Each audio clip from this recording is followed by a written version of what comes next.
오늘 읽은 베드로전서 3장 18절 말씀은 극히 짧은 한 절입니다. 그렇지만 비록 한 절이지만 너무나도 영광스럽고 귀한 그런 본질적인 말씀입니다. 우리 주 예수 그리스도 의로운 자께서 불의한 자들을 대신해서 이 땅에 오셨다는 것이죠. 이는 우리를 하나님 앞으로 인도하려 하십니다. 그래서 헬라어 성경을 보면, 헬라어를 직역하면 우리를 하나님께로 데려가기 위해서 예수께서 이 땅에 오셔서 육신으로는 죽임을 당하셨지만 영으로는 살림을 받으셨다고 그렇게 번역하고 있습니다.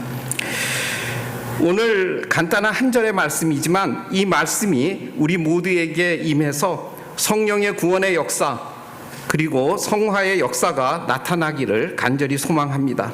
아멘. 이 말씀이 여러분의 믿음으로 인하여 여러분 속에 있는 모든 불의와 미움과 모든 죄악을 제거하시는 복음의 능력의 말씀 되시길 우리 주 예수 그리스도의 이름으로 또한 소망합니다. 아멘. 왜 십자가인가?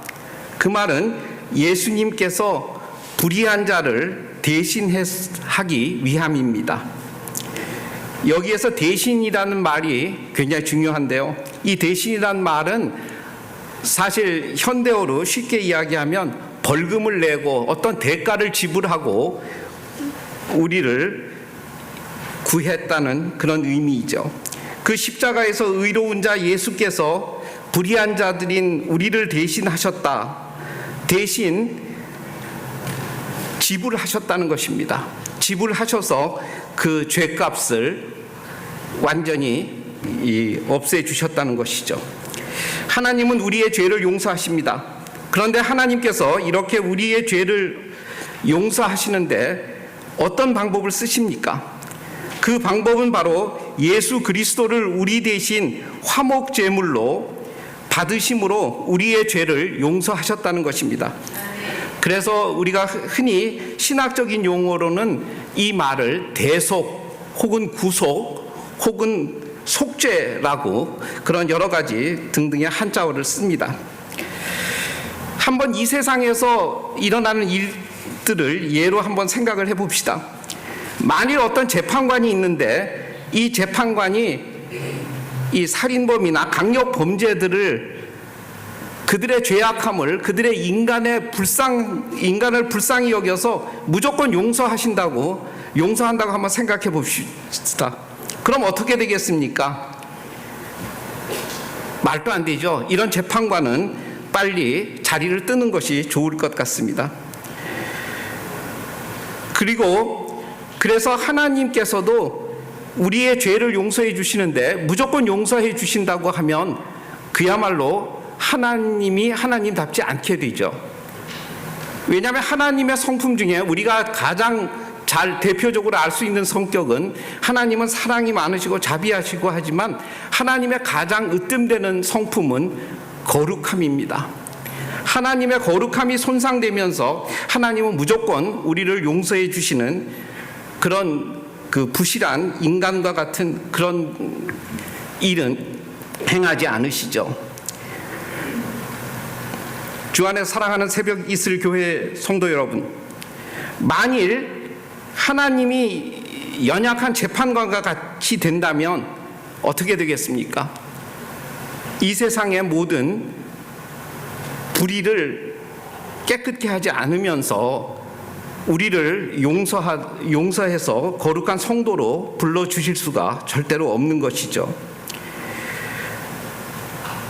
하나님은 근거 없이 무조건 우리의 죄를 용서하실 수가 본질적으로 없습니다.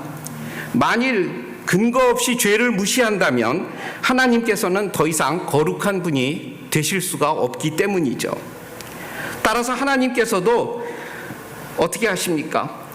성경 말씀에 보면 하나님은 진리, 사랑, 온유, 오래 참으심 그리고 겸손하십니다. 그러나 1차적으로 하나님께 가장 중요한 성품으로는 말씀드렸다시피 거룩함을 말할 수가 있습니다. 거룩 이는 죄의 가장 반대편에 서 있는 개념입니다. 따라서 공의로우시고 거룩하신 하나님께서는 결단코 그 어떤 죄라도 그냥 지나갈 수가 없습니다. 죄를 그냥 지나치는 순간 하나님의 완전하신 공의와 거룩은 무너져 버리게 되는 것입니다. 그러므로 하나님의 입장에서는 완전하고 거룩하고 공의로우신 재판관으로서 죄에 대하여 언제나 한결같이 형벌하셔야 그분의 공의와 거룩이 유지되는 것입니다. 그러나 우리가 다 알다시피 하나님은 공의롭고 의로우실 뿐만 아니라 사랑이십니다.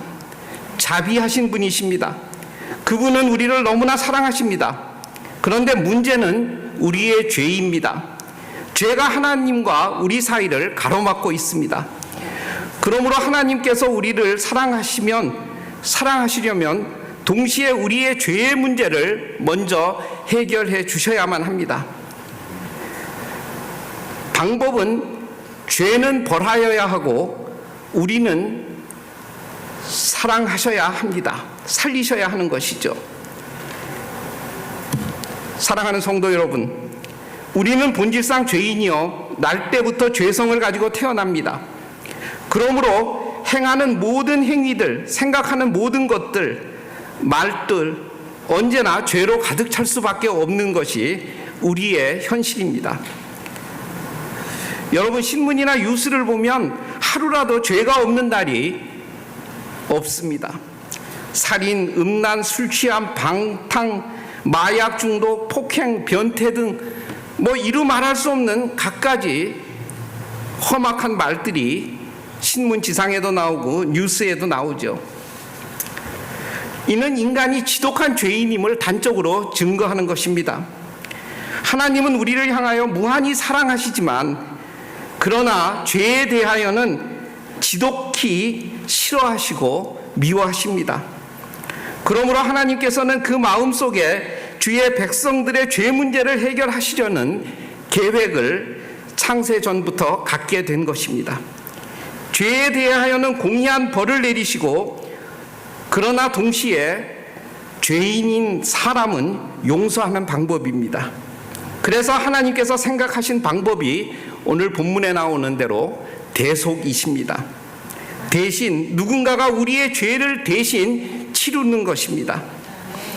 십자가의 대속에 대한 계획은 사실 창세 전에 이미 이루어진 일이고, 그리고 구약 때에도 그 하나님의 계획에 대하여 많은 부분을 그림자처럼 드러내 주셨습니다. 가장 대표적인 예가 창세기 22장에 나오는 아브라함의 예입니다.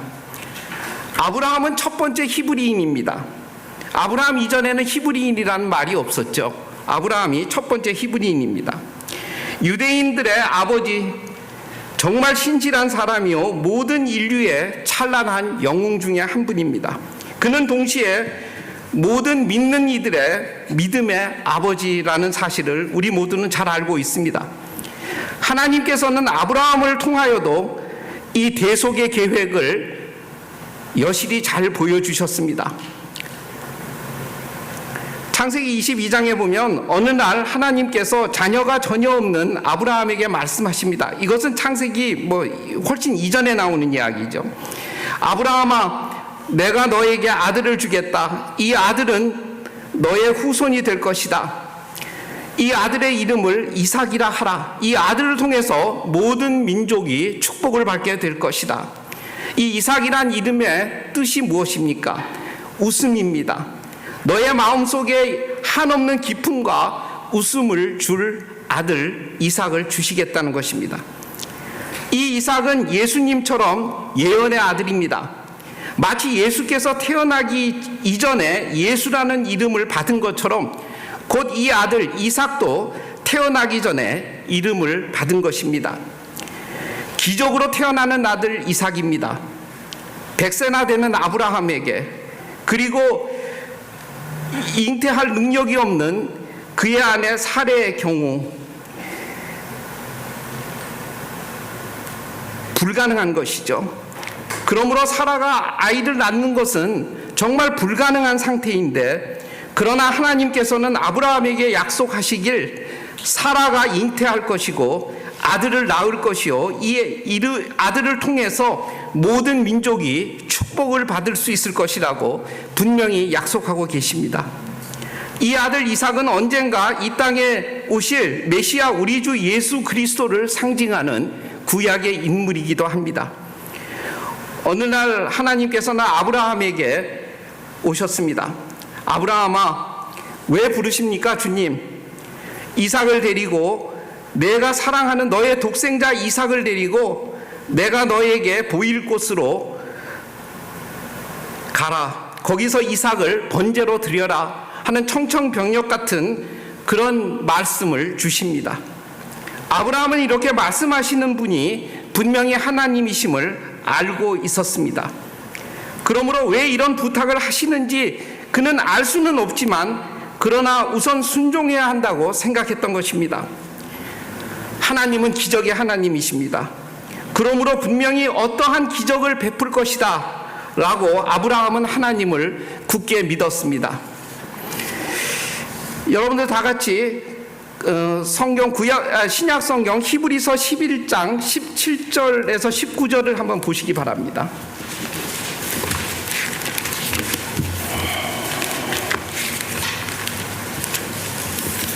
히브리서 11장 17절에서 19절 말씀입니다. 찾으셨으면 우리 함께 합독하시겠습니다. 아브라함은 시험을 받을 때 믿음으로 이삭을 드렸으니 그는 약속들을 받은 자로되 그의 아들을 그에게 이미 말씀하시기를 내 자손이라 칭할 자는 이삭으로 말미암았으리라 하셨으니 그가 하나님이라 능히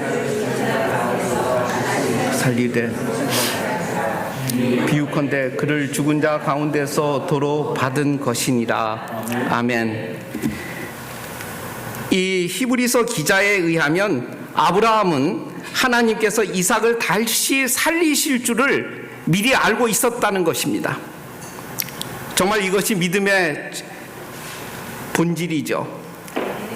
아브라함은 하나님께서 이삭을 번제로 바치라는 때 그 이유를 잘 알 수 없었지만 오직 하나님을 믿고 하나님께서 정하신 그 장소로 가게 됩니다. 하나님께서 보여주시는 장소는 그야말로 바위로 가득 차고 아주 척박한 곳이었습니다. 바로 모리아 산이었습니다. 후에 이 산은 하나님의 성전이 선 곳입니다.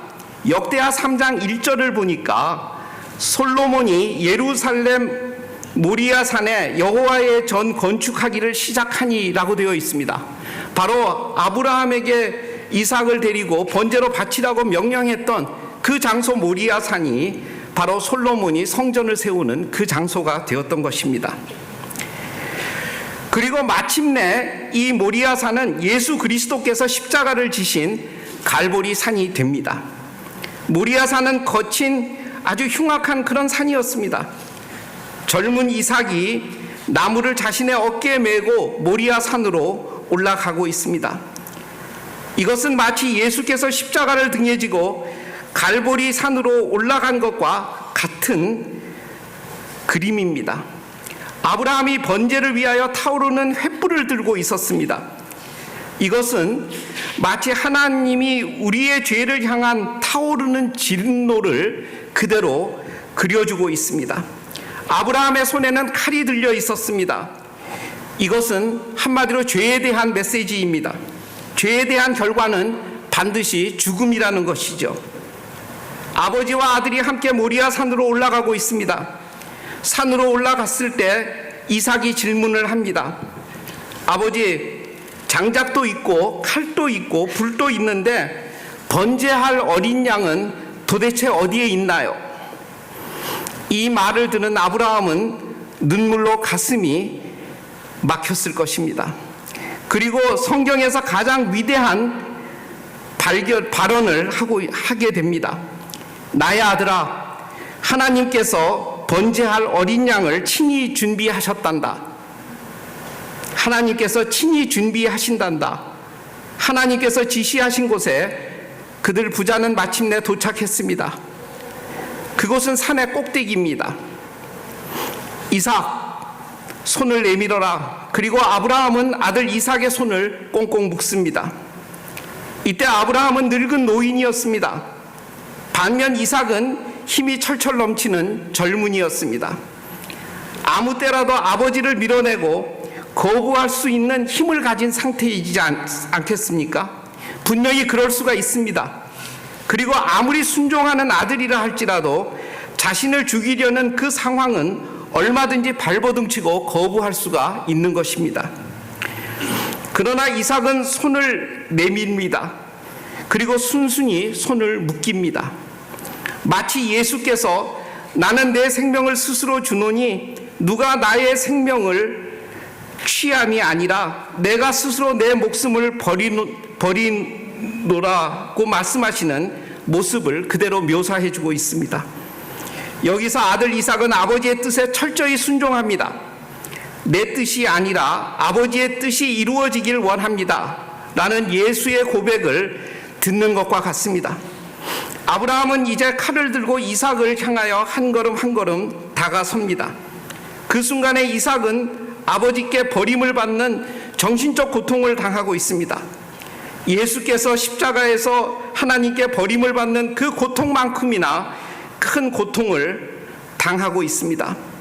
아브라함은 강하고 담대한 마음을 가지고 눈물을 머금은 채 사시나무처럼 벌벌 떨고 있는 아들의 가슴을 향해서 칼을 막 내리치려는 순간이었습니다. 이때 하나님의 사자가 급하게 외칩니다. 아브라함아, 아브라함아, 내가 내 마음을 알았다. 내가 참으로 나를 경외하는구나. 아브라함이 내리치던 손을 멈추고 눈을 드니 수양 한 마리가 묶여 있는 것을 보게 됩니다. 도망가지도 못하고 수풀에 그 뿔이 묶여 있습니다. 하나님께서 말씀하십니다. 아브라함아, 저 양을 취하고 이삭 대신 그 양으로 내게 제물로 드리라 라고 하나님 말씀하십니다. 사실 그날 아브라함도 모리아 산으로 올라오고 있었고 그들은 몰랐지만 동시에 하나님이 준비하신 그 양도 산으로 올라가고 있었습니다. 그리고 아브라함과 하나님이 예비하신 그 양은 하나님이 정하신 장소에서 정하신 때에 만나게 된 것입니다. 아브라함은 이 양을 보며 정말 기쁨을 감출 수가 없었습니다. 이것이 바로 복음입니다.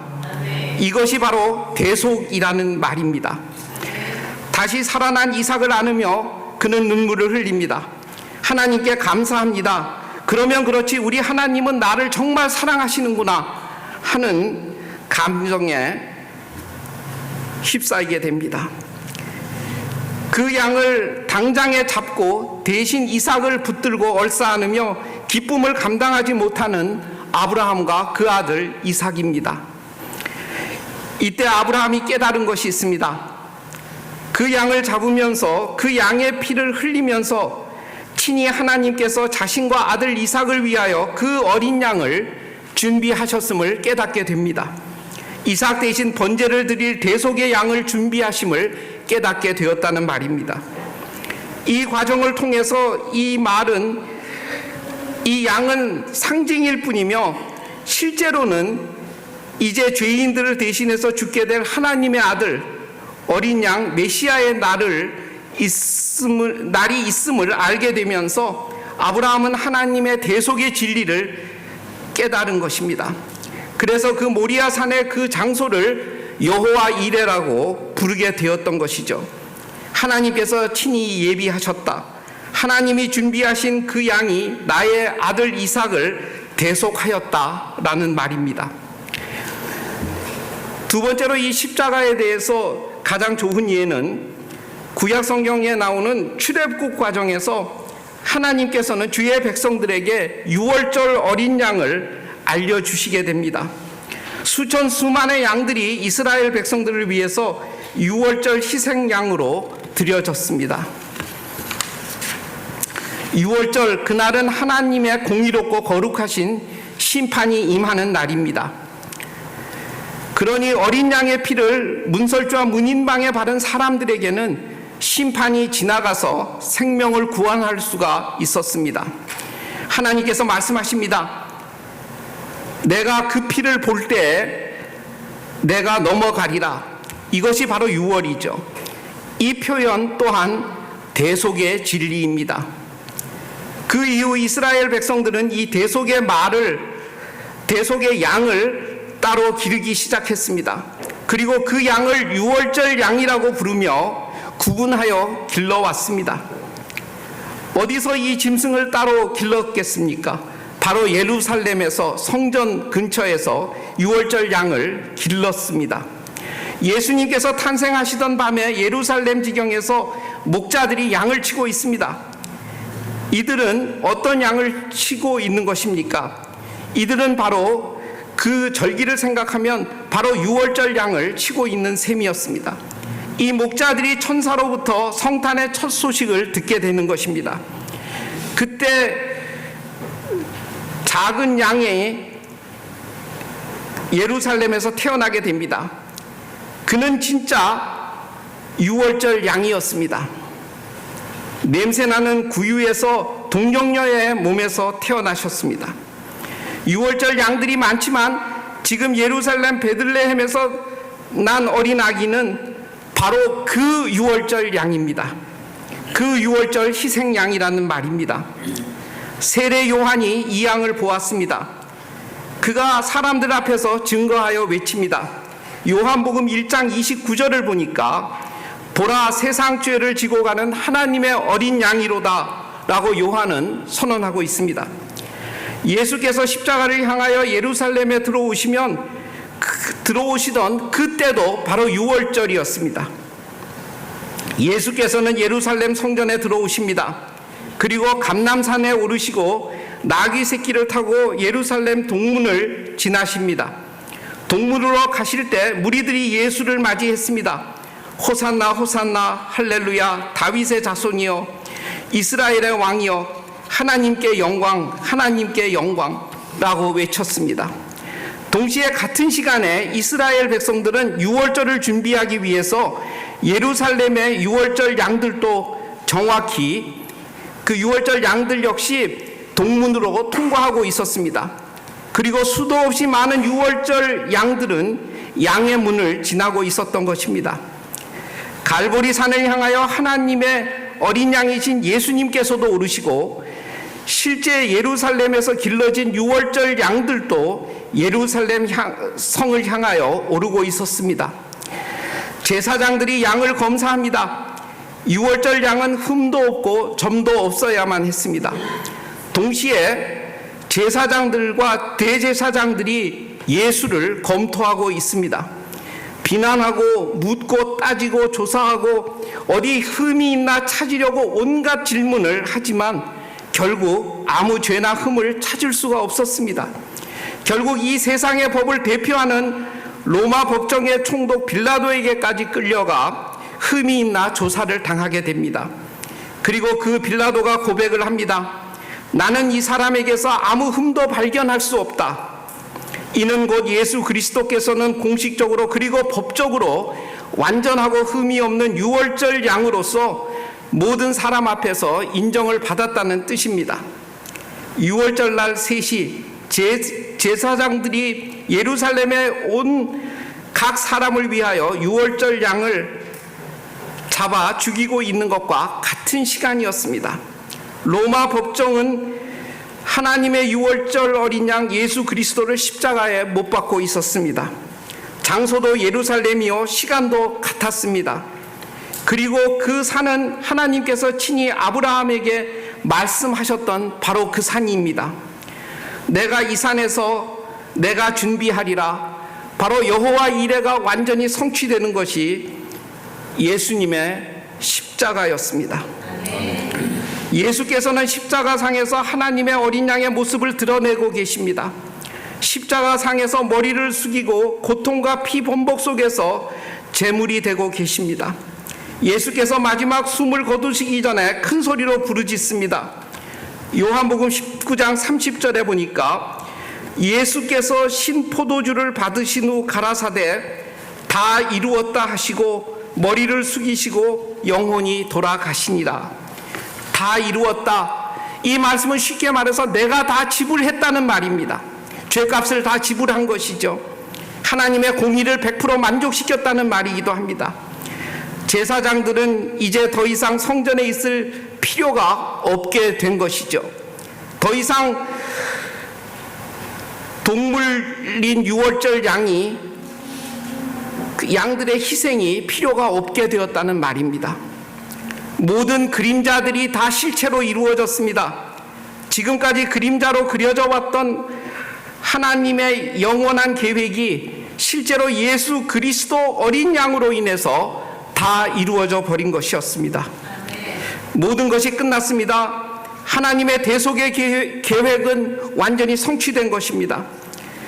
의로운 자가 불의한 자를 대신하여 죽음으로 하나님께서는 불의한 자를 용서할 수 있게 되었고, 그 누구든지 하나님의 어린 양을 의지하는 자마다 아무리 불의한 죄인이라 할지라도 하나님께서는 이 대속 제물 유월절 어린 양으로 인해서 그들을 의롭다 하실 수가 있게 되었던 것입니다.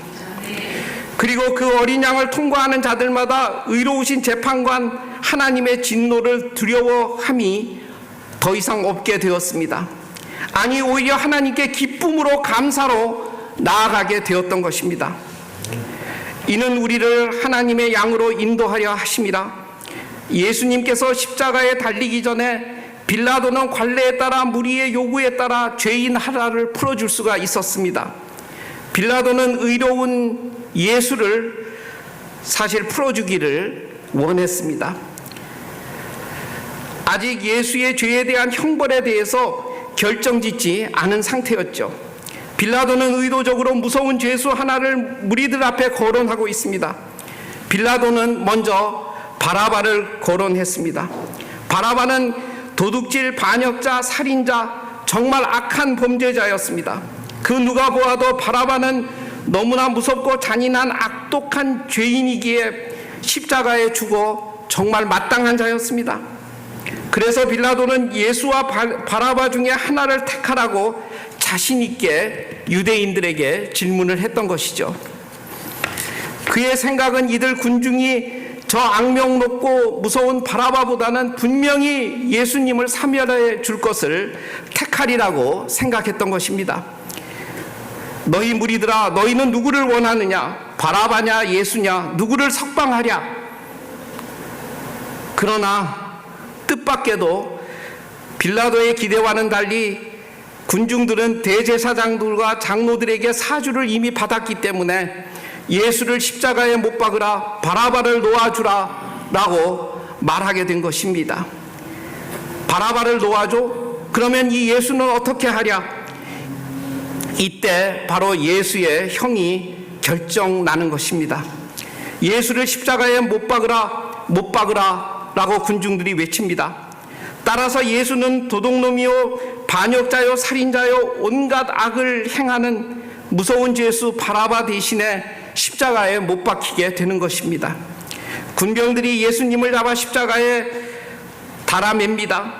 그런데 그곳에는 3개의 십자가가 준비되어 있습니다. 그 3개의 십자가는 사실 정확하게 3명의 강도를 십자가에 못 박으려고 의도했던 그런 것입니다. 예수 옆에는 무서운 강도들이 있고, 사실 예수께서 달린 그 십자가는 정확히 바라바가 달려야 마땅한 그 십자가였습니다. 주 안에 사랑하는 새벽 이슬 교회 성도 여러분, 저는 이 시간 이후에 바라바가 구원을 받았는지 안 받았는지는 모릅니다. 그러나 중요한 것은 하나님께서는 이 모든 사건을 정확히 전개해 나가고 계시는데, 그 모든 전개의 내용이 무엇이냐? 바로 대속이란 말입니다. 예수께서 누군가를 대신하여 죽으셨다는 이 말씀입니다. 여러분, 정확히 말해봅시다. 오늘 베드로전서 3장 18절, 의로우신 예수께서 죄 많고 불의한 나를 대신하여 십자가에 죽으셨다. 바로 십자가의 목적은 우리 죄를 위한 대속인 것입니다. 여러분, 하나님께서는 바라바를 등장시키셔서 우리가 바라바인 것을 알리고 싶으신 것입니다. 바라바는 도둑놈이었습니다. 우리도 하나님 앞에서 사실상 도둑놈들입니다. 우리가 얼마나 하나님의 것을 도적질했습니까? 바라바는 반역자였습니다. 우리도 역시 반역자입니다. 우리는 하나님을 얼마나 의도적으로 반역하며 살아갔는지 바라바는 살인자였습니다. 우리도 마찬가지로 마음속으로 몇백 번 한 살인자들입니다. 바로 우리의 죄로 하나님의 아들 예수님을 그 무서운 죽음에 쳐넣은 주인공들이 바로 우리가 아닙니까? 그리고 지금도 얼마나 미움 속에서 살아가고 있습니까? 또한 바라바는 죄수였습니다. 우리도 하나님의 완전하신 율법 앞에서는 영원한 죄값을 치러야만 하는 죄인에 불과합니다. 곧 영적으로 바라바는 바로 우리 모두를 대표하고 있다는 것입니다. 설교의 황태자라고 불리는 찰스 헤든 스펄전 목사님이 그분의 임종 직전에 제자들이 그분에게 물어봤습니다. 목사님, 지금까지 우리에게 가르치신 당신의 신앙의 핵심은 과연 무엇입니까? 이때 스펄전 목사님이 마지막 힘을 다하며 웃으시면서 대답하셨다고 합니다. 바로 그 대답은 예수님 그리고 그분께서 나를 대신하여 십자가에 죽으신 것이다 라는 말씀이었습니다. 기독교 역사에서 최고의 신학자로 자타가 공인하는 사도 바울도 같은 고백을 합니다. 고린도전서 2장 2절을 보면 내가 너희 중에서 예수 그리스도와 그의 십자가에 못 박히신 것 외에는 아무것도 알지 아니하기로 작정하였습니다 라고 고백하고 있습니다. 사랑하는 성도 여러분, 이 시간에 나를 대신하여 고통당하신 예수님을 묵상해 봅시다. 예수님께서는 십자가의 고통을 당하고 계십니다. 우리는 십자가상에서의 예수님의 고통을 결코 만분의 일이라도 다 이해할 수가 없습니다. 예수님께서는 그 십자가상에서 우리의 모든 죄에 대한 육체적, 정신적, 영적 고통을 당하고 계십니다. 먼저 주님의 육체적인 고통을 한번 묵상해 봅시다. 채찍, 고문, 상상할 수 없는 고통, 그 채찍은 끝이 갈무리로 되어 있어서 사람의 살점을 막 띄어냅니다. 군병들이 예수님에게 그 당시에 왕게임을 하고 있습니다. 이는 한 사람을 왕으로 만들어 놓고 자신이 제일 미워하는 사람으로 간주한 후에 모든 악독한 말들과 무서운 폭행을 가하는 것입니다. 그러니까 한마디로 바보 만드는 것이죠. 예수님의 권위를 먼저 모독합니다. 예수님을 때립니다. 곤봉으로 예수님을 후려 갈깁니다. 그리고 그 얼굴에 침을 뱉게까지 합니다. 실컷 장난을 하며 왕게임을 한 로마 군병들이 예수님을 갈보리 산에서 모리아 산으로 끌고 올라갑니다. 그를 펴고 못으로 박고 가시면류관을 씌우더니 그 발에 못을 박았습니다. 그리고 그 손에 못을 박게 됩니다. 자, 이제 십자가로 들어 올립니다. 이때 모든 몸의 무게가 발로 모이게 되어 있습니다. 그러니까 피가 거꾸로 용솟음치게 되어 있는 것이죠. 발로 견디지 않으면 십자가에 더 큰 고통이 온몸에 이르기에 온 힘을 다하여 발로 견디려고 몸부림칩니다. 그러나 못에 박힌 발이 몇 분 견디지 못하고 힘을 잃게 됩니다. 그러면 몸의 무게는 못 박힌 발에서 손으로 모여오게 됩니다. 그러면 손이 그 고통을 떨어보려고 힘을 다하지만 몇 분도 못 견디고 정말 그 십자가의 고통은 온몸으로 오기 시작하는 것입니다. 주 안에 사랑하는 성도 여러분, 인간이 육체적 고통을 가장 많이 받는 곳이 바로 십자가의 고통이라고 흔히들 말합니다. 로마 군병들이 이러한 목적을 육체적 고통을 의도적으로 개발한 것이죠. 인간으로서 법을 어기며 가장 악한 죄를 지은 자들에게 어떤 고통을 주어야 공의로운가, 그래서 그들이 고안해낸 형벌이 바로 십자가 형벌이었습니다. 그 십자가 형을 한마디로 이 십자가는 모든 것이 튀며 나온다는 뜻을 가진다고 합니다. 놀랍게도 성경에서 십자가의 형벌은 율법의 저주를 단적으로 나타내고 있습니다. 곧 하나님의 영원한 법정 앞에서 인간의 죄를 향하신 하나님의 공의로우신 심판이 얼마나 무서운 것인지를 모든 사람 앞에서 보이는 형벌이 바로 십자가의 형벌인 것입니다. 예수께서 십자가상에서 외치십니다. 내가 목마르다 숨을 쉴 수가 없게 됩니다. 심한 현기증과 함께 피가 터져 나옵니다. 구역질과 견딜 수 없는 구토와 함께 몸의 모든 근육에 경련이 생기게 됩니다. 몸에 있는 모든 땀이 흘러나옵니다. 십자가에 매달려 있는 상태에서는 몸 안에 있는 모든 액체가 다 밖으로 터져 나오게 되어 있습니다. 온몸에 고통이 임하지 않는 곳이 그 어느 한 군데도 없습니다. 내가 목마르다. 이 시간 또한 예수님의 정신적 고통을 한번 묵상해 봅니다. 누가복음 22장 41절에 보니까 아버지여 만일 아버지의 뜻이거든 이 잔을 내게서 옮기시옵소서. 예수님이 말씀하시는 정신적 고통을 잘 묘사하고 있습니다. 그 고통이 얼마나 심한지 그가 기도하는 중에 땀이 핏방울이 되었다고 증거하고 있습니다. 예수님의 땀이 핏방울 같이 떨어지다가 아니라 땀이 핏방울이 되어 땅바닥에 떨어졌다고 성경은 증거하고 있습니다. 예수님이 십자가와 함께 당하시는 정신적 고통이 얼마나 크게 달했는가를 단적으로 증명하는 것입니다. 사실 예수님의 받으시는 전에는 모든 죄가 들어 있습니다. 예수님이 받으시는 이 잔은 그야말로 아담과 하와로부터의 인류가 지은 모든 죄, 그 모든 죄가 합쳐져서 그 예수님이 받으시는 진노의 잔에 들어 있었던 것입니다. 예수님이 받으시는 그 잔에 담겨 있는 것이 바로 저와 여러분의 모든 죄값이 그 안에 담겨 있는 것이죠. 살인죄, 도적질, 거짓말, 폭행, 사탄 숭배, 우상 숭배, 욕설, 언약을 깨트림, 그야말로 이루 형용할 수 없는 모든 악한 것들이 그 잔 속에 다 들어 있습니다. 예수님이 십자가에 지르시는 대속은 이 모든 죄를 담당하고 그 마시는 잔에 우리의 모든 죄를 넣고 그리고 그 죄적 값을 십자가에서 담당하고 계시고 있는 것입니다. 그래서 겟세마네 기도에서 그 정신적 고통이 너무 무거운지라 예수님은 기도하십니다. 아버지, 아버지, 이 잔을 지나게 하소서. 이 잔이 무엇입니까?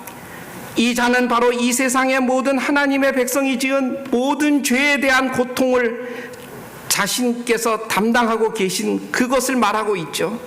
그 죄의 무게가 얼마나 무겁겠습니까?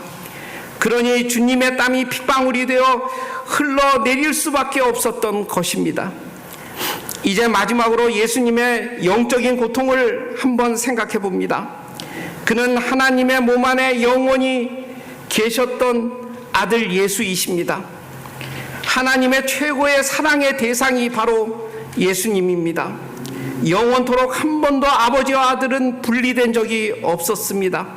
그러나 그의 잔, 그가 대속하여 담당한 그 잔으로 인해서 그야말로 거룩하시고 공의로우신 재판관 앞에서 그 잔의 형벌을 묵묵히 담당하셔야 되는 죄수 예수님이 되신 것입니다.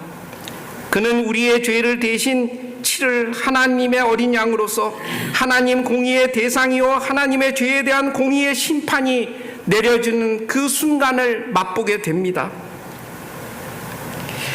하나님의 무한한 사랑의 대상이 그 죄값의 잔으로 인해서 하나님의 무서운 진노의 대상이 되어버린 것입니다. 예수님이 십자가상에서 크게 외칩니다. 엘리 엘리 라마 사박다니, 나의 하나님 어찌하여 나를 버리시나이까. 아버지와 그의 아들 예수께서 죄로 인하여 분리되는 그 처절한 순간입니다. 그리고 공의로우신 하나님께서는 모든 죄에 대하여 공의의 형벌을 내리시고 계십니다. 이 영적인 고통은 우리의 생각을 훨씬 초월합니다. 아버지 왜 나를 버리시나이까? 지옥 자체의 고통일 것입니다. 한 사람의 지옥의 고통이 아니라 그야말로 수천 수만 수억의 지옥의 고통을 홀로 받으시는 그 처절한 순간입니다. 아버지는 차마 그 장면을 볼 수가 없어서 그 슬픔을 감추지 못하셔서 성경에 보면 하늘이 어두워지고 바람이 일어나고 있다고 묘사하고 있습니다. 그리고 마침내 성소와 지성소를 가로막힌 그 휘장 장막이 찢어져 버렸습니다. 드디어 하나님의 요구가 만족되는 것입니다. 예수님께서 치르신 단번의 제사로 하나님의 공의가 영원히 만족되었다는 말입니다. 한 번 죄를 위하여 죽으사, 히브리서에도 잘 묘사되어 있지만 이것을 영어로 쉽게 말해서 once for all이라고 합니다. 단 한 번의 고통으로 모든 것이 영원히 해결되었다는 것이죠. 그래서 더 이상 우리는 구약시대처럼 재물을 잡고 그렇게 아주 힘든 절차를 밟지 않고 우리가 날마다 예수의 이름으로 예배당에 나와서 예배할 수 있게 되었던 것입니다. 정말 얼마나 큰 은혜입니까? 아마 구약시대 같았으면 여기에서 아마 견딜 분이 없을 것입니다. 뭐 비린내도 나고 정말 구역질이 나고 이 예배 초소가 일종의 도살장 비슷하게 될 것 아니겠습니까? 그런데 우리는 그러지 않아도 됩니다. 이것이 다 예수님께서 한 번에 그 모든 것을 영원히 해결해 주셨기 때문이죠. 드디어 하나님의 요구가 만족되었습니다. 예수님께서 치르신 단번의 제사로 하나님의 공의가 영원히 만족되었다는 말입니다. 이 용어는 그야말로 법정 용어입니다. 하나님의 법정의 용어이죠. 그 죄에 대하여 내가 다 치루었다는 것입니다. 하나님의 거룩과 공의가 법적으로 완전히 만족되었던 것입니다. 이것이 바로 예수님을 통한 하나님의 은혜죠. 왜 그렇습니까? 예수님께서 이렇게 육체적 고통, 정신적 고통, 영적인 고통을 왜 당하셔야만 했던 것입니까?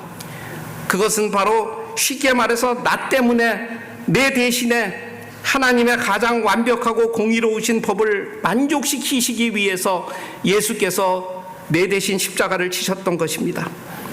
따라서 예수님으로 인하여 우리는 완전한 자유자가 되었습니다. 나는 예수님 덕분에 영원토록 나의 죄로 인하여 갚을 것이 더 이상 없게 되었다는 말입니다. 다 갚으셨습니다. 아니 내가 지은 죄의 수백 배, 수천 배, 수억 배를 다 갚아 버리셨습니다. 그러므로 우리는 완전한 자유자가 된 것입니다. 이것이 예수님께서 나를 대신하여 십자가에 죽으신 바로 구원의 능력입니다. 이제 성경은 선포하고 있습니다. 하늘의 영원한 최고 법정에서의 선포입니다. 그 누구도 이 법정의 선포를 결코 바꾸거나 줄일 수가 없습니다. 이는 한 번 선포되면서 영원한 선포인 것입니다. 로마서 8장 1절은 말씀하시기를 그러므로 이제 그리스도 예수 안에 있는 자에게는 결코 정죄함이 없나니 라고 선포하고 있습니다. 따라서 바울은 또다시 외치고 있습니다. 로마서 1장 16절 17절에 보니까 내가 복음을 부끄러워하지 아니하노니 이 복음은 모든 믿는 자에게 구원을 주시는 하나님의 능력이 됩니다. 첫째는 유대인에게요 또한 헬라인에게로다. 복음에는 하나님의 의가 나타나서 믿음으로 믿음에 이르게 하나니 기록된 바 오직 의인은 믿음으로 말미암아 살리라 함과 같으니라. 왜 예수님께서 이러한 십자가의 고난을 당하셨습니까? 나의 죄를 용서하시고 그리고 하나님께 나아갈 수 있도록 하나님을 사랑하라고 그렇게 하신 것입니다. 이제 하나님과 함께하는 그 영생의 기쁨을 소유하라고 우리를 죄로부터 자유자로 만들어 주신 것입니다. 그러므로 이러한 법적 축복의 자리에 있으면서도 하나님께 자유롭게 나아가지 않는다면 우리는 예수께서 이루신 일을 감사하지도 않고 심지어 무시하고 있는 것이 됩니다. 주 안에 사랑하는 성도 여러분,